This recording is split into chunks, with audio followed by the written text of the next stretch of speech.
My name is William Engdahl. F. William Engdahl is the signature on my books. I'm an author and a geopolitical analyst. I live in Germany. I'm an American who's lived in Europe now. I studied in Sweden years ago and have lived in Europe for about the last 30 years. And I write for several blogs and internet sites in Germany and around the world about issues of geopolitics, economics, and military and other questions. I began researching back in the 70s during the first oil shock as a journalist, first in New York and then later in Europe, looking at the manipulations of the energy crisis of the 70s. And the more I researched, the more I dug in, the more interviews I made with people in the industry and so forth, I began to realize that this was a much, much larger story than anybody was realizing. And that kind of led me on the path to eventually write a book about it during the Iraq-Kuwait War. And once I had written a book, A Century of War, Anglo-American Oil Politics and the New World Order, that began to open up a whole other domain, and that led me to a second book called Seeds of Destruction, The Hidden Agenda of Genetic Manipulation, because I found that the same powerful family, the Rockefellers, were behind all of the research on genetic manipulation. So once I had that clue, I dug deeper and deeper and deeper and uncovered what for me was quite shocking and on another level not so shocking, and that was that the hidden agenda of genetic manipulation was eugenics, was the death of a large portion, the killing off of a large portion of humankind to save an elite that would control the earth. And from there on, I just kept working. I live in Germany. I do my research from Germany and travel all around the world. Now the various of my books have been translated into 13, I believe it is now, different languages. So I'm invited to speak at conferences like Open Mind in Denmark and other places. In the 1970s, Henry Kissinger, who was at that time the most powerful man in Washington because Nixon was under Watergate pressure, he said, if you control oil, you control whole nations. If you control food, you control the people. And when I looked into the research of GMO, I found 4 corporations controlling the seeds, the patented seeds, the GMO seeds, and the chemicals, the herbicides that were paired to those seeds. You had to buy the chemicals if you're going to buy the seeds as a farmer. And those 3 of those 4 companies, Dow Chemical, DuPont, and Monsanto, had one of the blackest records of any corporation in history for Agent Orange in Vietnam, refusing to admit liability for the damage it did to American soldiers as well as Vietnamese civilians when they sprayed the jungles of Vietnam during the war, dioxin, PCB, and so forth. So to entrust the future seed supply of the basic seeds for soy, for corn, for wheat, rice, to these 3 or 4 companies, as I saw it, that gave a control to private companies who are intimately linked to the Pentagon over decades that has never been given by any nation in history before, such power over the basic food supply. And on that ground alone, I concluded we must do everything to prevent the patenting of seeds, genetic manipulation of seeds, even were they to be a solution to the world hunger problem, which it's not, even were they to require less chemicals, which they don't, they require more, that GMO should be opposed. So that led me into the whole research and the conclusions I reached with the book. In Europe, fortunately, the situation with GMOs is not as extreme as it is in the US. It seems that Monsanto and the various Bush administrations, 1992, it was first let free. The genie was let out of the bottle by Father Bush on an agreement with Monsanto without government testing. So there's no labeling of GMO in America.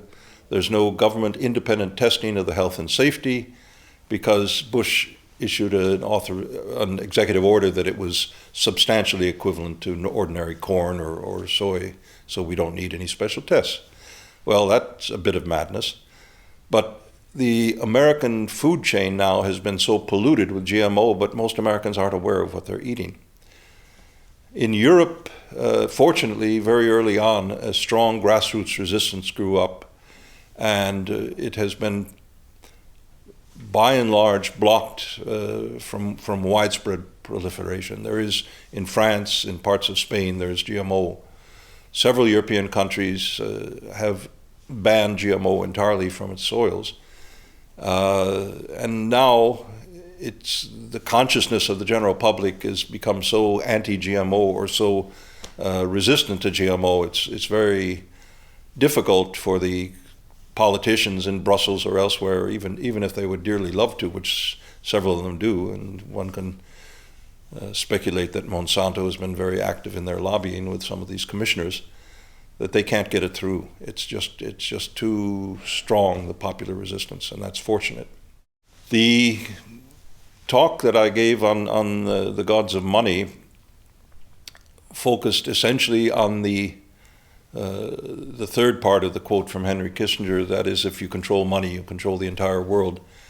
And from the point where the British Empire and the City of London as the financial center of the world broke down between World War I and World War II, the banking interests of Wall Street began to rise and take their place, fill the vacuum. And the point I made is that after World War II, the dollar system, if you want to call it that, and it is a system, dominated the world, not because of the Bretton Woods Treaty or the Bretton Woods Agreement in New Hampshire in 1944, but 1 year later, in August of 1945, when Harry Truman gave the order to drop the atomic bomb on innocent civilians in Hiroshima and Nagasaki. Because with that declaration, the powers that dominated in Wall Street and Washington said to the world, we are running the show now, and you better do what we say. And that, I outlined how it went through different phases with the loss of the gold reserves of the Federal Reserve back in the 1960s as Europe got back on its feet after Reconstruction, post-war. And France, especially, and also Germany, began demanding gold for their paper dollars because they said the dollar isn't worth what it was 20, 30 years ago. So to avoid having a run on its gold, Nixon tore up the Bretton Woods Treaty and said, go to hell, the rest of the world, we're going to just give you paper. So a Federal Reserve note. And once that happened, that opened the door to manipulation of currencies or currency wars. And the oil shock of 1973, I went through in some detail, was actually planned and executed by people like David Rockefeller or Evelyn de Rothschild in London and so forth, who were at a private meeting in Saltsjöbaden in Sweden in May of 1973, and they discussed a 400% rise in the price of oil and what effect that would have on world capital flows. So that was how they saved the dollar at the expense of the world economy and built up a whole new cycle of indebtedness in Latin America, the so-called third world debt crisis, which they created. So I went through that up until the point here today of the euro and outlined some options for the future. I call them the gods of money because they literally see themselves as gods standing above mankind. And if you combine their eugenics agenda, Bill Gates, Warren Buffett, David Rockefeller, and so forth, they have an explicit eugenics agenda of population reduction, massive, massive population reduction, not just the black and yellow and darker skinned populations of the world, but the white skinned populations as well. basically they have a pathological agenda. They're quite mad, but because they're so wealthy and powerful, they get away with being mad because we have to respect their power. So they have used the financial crisis that broke in 2007, 2008 in the US to increase their power, to literally blackmail the Congress of the United States to give them unlimited taxpayer money to save these brain-dead banks in Wall Street. There are only about 6 or 7 of them that are really the criminal offenders. None of the CEOs or none of the board members went to prison where they belong. Rather, they're still walking the streets as so-called respectable citizens. And instead, the real economy in America has been trashed. The money has gone to bail out these banks, as I say. And then when the euro threatened to replace the dollar as reserve currency, the same gods of money in Wall Street started an attack on Greece that snowballed into the whole euro crisis to make sure that the euro didn't replace the dollar, because that's the power of Wall Street, is to control this dollar in the world economy. I think the future is one where people and nations have to take responsibility, something we've long since forgotten, to take responsibility for their own destinies. And